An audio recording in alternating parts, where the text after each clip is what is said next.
mustahil doanya bisa terjawab. Mustahil doanya bisa dijawab. Sifat doa dimohonkan, dikabulkan. Tapi yang ini kata Nabi, anna yustajabu lidzalik, mustahil doanya bisa dijawab. Kenapa? Bismillahirrahmanirrahim. Ada orang yang ketika berdoa kepada Allah, bukan Allah tidak mengabulkan. Karena hukum doa itu dalam Al-Quran, begitu disampaikan, Allah pasti kabulkan. Quran surah kedua Al-Baqarah, ayat 186. Posisi paling kiri sebelah bawah. Lihat kalimatnya. Wa idza sa'alaka ibadi anni. Muhammad, jika hambaku bertanya padamu mencari-cari aku. Masya Allah. Saya mau tanya sebentar. Kalau ada orang mencari Allah, kira-kira motifnya apa? Butuh. Butuh. Silahkan, kalau sedang butuh kan rajin ibadahnya. Kemarin gajian, naik, lupa. Begitu tertunda 3 bulan, mulai tahajud. Baca Quran, puasa, belum juga dikabulkan. Minta lagi, ya Allah, saya sudah tahajud, ya Allah. Sudah puasa, sudah baca Quran, kenapa belum dikabulkan juga? Tahajud baru 1 rakaat. Masya Allah. Baca Quran 1 ayat, puasa setengah hari udah buka. Minta dikabulkan. Lihat teman-teman, setiap orang mendekat kepada Allah pasti punya permohonan. Lihat jawaban Quran. Ujibu da'watad da'i idza da'ani. Ujib kalimatnya mudhari'. Mudhari' itu progresif terus. Kalau dalam bahasa Inggris present, continuous, future. Present sekarang, continuous terus, future di masa depan.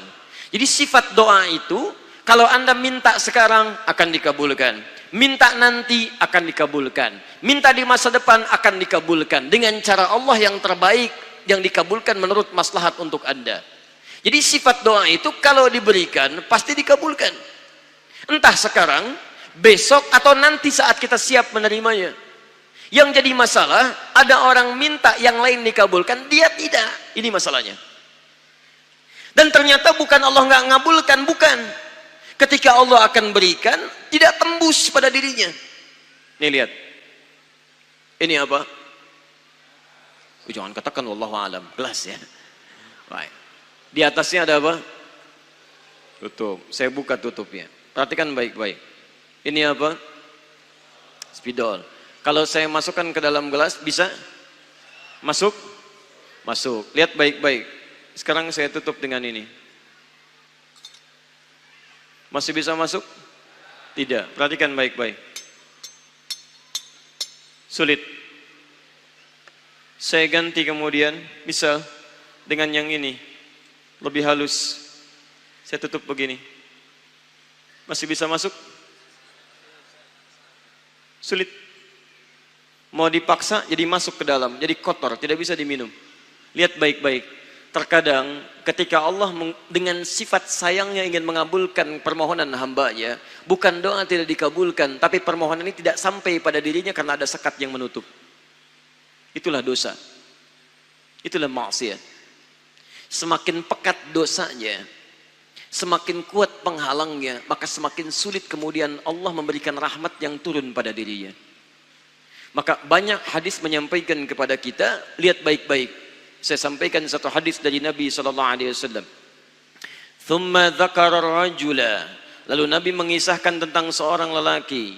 Yutilus safara, yang menempuh perjalanan jauh. Orang yang menempuh perjalanan jauh, maka doanya cepat dikabulkan oleh Allah Subhanahu wa ta'ala. Teman-teman yang ikut dari Bandar Lampung, ada yang tadi jaraknya 150 km Tulang Bawang dari sini. Lihat, begitu di jalan, mohon kepada Allah, minta. Ya, safar yang baik itu cepat mengabulkan doa. Orang ini safar. Yamuddu yadaihi ilas sama, dia mengangkat tangannya ke langit begini. Orang yang berdoa mengangkat tangan itu lebih cepat dikabulkan daripada yang diam. Hadisnya banyak. Di Abu Dawud nomor hadis 1480 sampai 1490. Awas, innallaha hayyun karimun. Allah itu maha pemalu dan maha mulia, dan akan merasa malu kalau meninggalkan hamba yang mengangkat tangan, menurunkan tangannya dalam keadaan hampa. Maksudnya orang yang mengangkat tangan akan lebih cepat dikabulkan doanya dibandingkan yang diam. 3. Fayaqulu ya Rabb ya Rabb. Maka dia berkata, ya Rab, memohon dengan al-asma'ul husna, sifat rububiyah Allah yang kalau dimintakan dikabulkan. Ya Rab, ya Rab. Quran surah ke-17 ayat 110 sampai 111, paling kanan di pertengahan. Lihat baik-baik. Allah menjamin dalam Al-Quran, seseorang yang memohon kepada Allah dengan kalimat-kalimat al-asma'ul husna akan lebih cepat dikabulkan dibanding orang yang langsung memohon kepada Allah tanpa menyebut kalimat al-asma'ul husna. Qulid'ullaha awid'ur rahman ayyamma tada'u falahul asma'ul husna. Kalau Anda punya masalah, sebut nama Allah, bukan mengeluh, atau sebut namanya ya Rahman. Tapi kalau Anda mampu, cari nama-nama Allah yang terbaik sesuai dengan persoalan yang sedang kita hadapi. Namanya al-asma'ul husna. Jadi asma'ul husna itu bukan dihafal. Ya Allah, ya Rahman, ya Rahim, ya Malik, ya Qudus. Boleh dihafalkan, tapi hafalan ini maksudnya membantu kita untuk bisa memilihnya saat kita membutuhkannya. Misal, Anda sedang punya masalah kesulitan, mau berdoa, sebut namanya yang sesuai dengan kesulitan Anda. Ya Al-Fattah. Masalahnya rezeki, sebut ya Allah ya Razzaq. Di pekerjaan ada yang ganggu Anda, sebut ya Allah ya Jabbar. Anda punya masalah, ya Allah ya Sabar. Nggak harus disebutkan semuanya. Ya Allah ya Rahman ya Rahim ya Malik ya Qudus ya. Semua disebutkan. Masya Allah. Akhirnya yang tidak diminta pun diberikan. Anda nggak sedang punya masalah, ya Sabar ya Sabar. Sabar itu adalah permohonan kepada Allah supaya diberikan kesabaran saat punya masalah. Anda nggak sedang punya masalah, minta diberikan kesabaran. Itu artinya sama dengan minta masalah. Hati-hati. Banyak kalimat-kalimatnya, pilih. Kitab Al-Aqaid Al-Islamiyah, karangan Syekh Sayyid Sabiq, halaman 24-59, posisi paling kanan di pertengahan. Dikisahkan seorang lelaki bermohon kepada Allah setelah dia selesai menunaikan salat. Lihat kalimatnya. Allahumma innaka antal ahadus samad. Alladzi lam yalid wa lam yulad wa lam yakul lahu kufuwan ahad. Allahumma inni as'aluka an taghfira li. Dia sebutkan al-asmaul husna. Allahumma inni as'aluka innaka antal ahad as-samad, al-asmaul husna. Alladzi lam yalid wa lam yulad wa lam yakul lahu kufuwan ahad. Allahumma inni as'aluka an taghfira li. Mohon ampuni dosa saya ya Allah. Ampuni saya, ampuni saya. Apa jawab Nabi? At-tadri bimadza tas'al?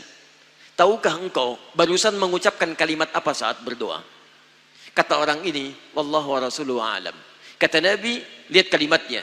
Faqad du'ita bi asma'illahil a'zam.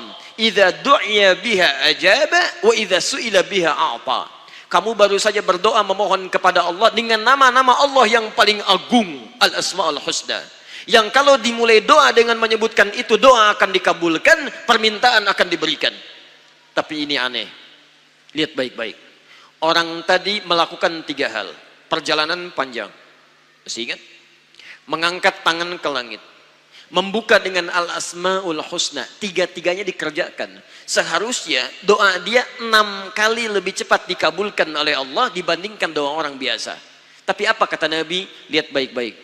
Anna yustajabu lidzalik. Anna yustajabu lidzalik. Mustahil doanya bisa dijawab. Mustahil doanya bisa dijawab. Sifat doa dimohonkan, dikabulkan. Tapi yang ini kata Nabi, anna yustajabu lidzalik. Mustahil doanya bisa dijawab. Kenapa? Enggak tembus. Famat'amu haramun, karena makanannya haram. Ketika Anda memakan yang haram, maka makanan jadi sekat dalam diri Anda, menjadi penghalang doa itu sampai kepada diri Anda. Tuh. Mashrabu haramun, minumannya haram, lebih tebal lagi. Malbasu haramun, pakaiannya haram, lebih tebal lagi. Sulit. Wa ghudhiya biharamin, dan perangkat hidupnya haram, lebih sulit lagi. Enggak tembus-tembus. Yang paling celaka dibawa yang haram ke rumah, dimasak kemudian oleh ibunya, dibagikan kepada anak-anaknya, muncul haram di keluarga, maka sulit turun rahmat ke dalam keluarga itu. Makanya kalau sudah maksiat terjadi, maka mohon maaf, rahmat sulit diturunkan, hidayah sulit masuk dalam diri seseorang. Maaf, ini yang haram beredar dengan darah, masuk ke dalam telinga. Quran kemudian muncul surah ke-6 ayat 25. Wa fi adhanihim waqra, di telinganya akan ada sumbatan. Bukan nggak bisa dengar, yang lain kedengaran. Cuman ketika diminta yang baik-baik, nggak tembus dalam telinganya. Konser musik di GBK, di Jakarta, Masya Allah, dari Lampung kedengaran. Masjid yang jaraknya 5 meter dari rumah, nggak nyampe. Ini rumah dia, ini masjid, mikrofon masjid ke rumahnya begini nih. Sepeda ada, motor ada, mobil ada, kendaraan ada. Allahu Akbar. Hayya 'alas shalah. Gak dengar. Komat. Gak dengar. Konser musik yang jaraknya cukup jauh. Masya Allah. Sebelum artisnya datang, tiketnya udah habis. Masjid kurang apa lagi. Soundnya jelas. Panggilannya bagus. Ustadznya datang sendiri. Nerangkan sendiri. Nulis sendiri. Kadang-kadang ngapus sendiri. Live juga. Kemudian ada snacknya. Aquanya ada. Semua kelengkapannya ada. Dengan semua itu belum menyentuh Anda terpanggil untuk datang, coba cek maksiat apa yang sudah Anda kerjakan.